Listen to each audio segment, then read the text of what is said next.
आमचे सहकारी मित्र गोविंद पाटील NSUIC जिल्हा उपाध्यक्षांच्या नेतृत्वाखाली हे स्वाक्षरी मोहीम आणि राष्ट्रपतींना आम्ही जे वोट चोरी झालेली आहे त्या माध्यमातून राष्ट्रपतीला आम्ही एक पत्र पाठवत आहोत की हे कुठंतरी बदललं पाहिजे।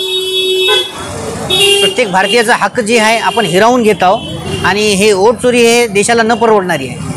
आपल्या अभियानाला मतदारांचा कसा प्रतिसाद? अतिशय उत्कृष्ट प्रतिसाद आहे। सर्व लोक स्वतःहून या मोहिमेत सहभाग घेत आहेत आणि विद्यार्थीच सगळ्या गोष्टी जे आहे आम्हाला विचारत आहेत। आपलं अभियान कधीपासून सुरू करण्यात आलेले आणि नांदेड शहरामध्ये कोणत्या ठिकाणी आयोजित करण्यात येते? राजीव गांधी यांच्या जयंतीनिमित्त हे अभियान आम्ही सुरू केलेलं आहे आणि पुढे हे आम्ही असंच रेटत जाऊ जोपर्यंत हे मत चोरी थांबणार नाही। शहरामध्ये कोणकोणत्या ठिकाणी हा उपक्रम आपण राबवतो? यशवंत कॉलेज महाविद्यालयाच्या परिसरात आम्ही हे आता याची सुरुवात केलेली आहे आणि पुढे हे आम्ही जिल्हाभर नेणार आहोत। मतदारांना या माध्यमातून काय आव्हान असेल? भारताची लोकशाही आपल्याला टिकवायची असेल तर मत चोरी थांबली पाहिजे।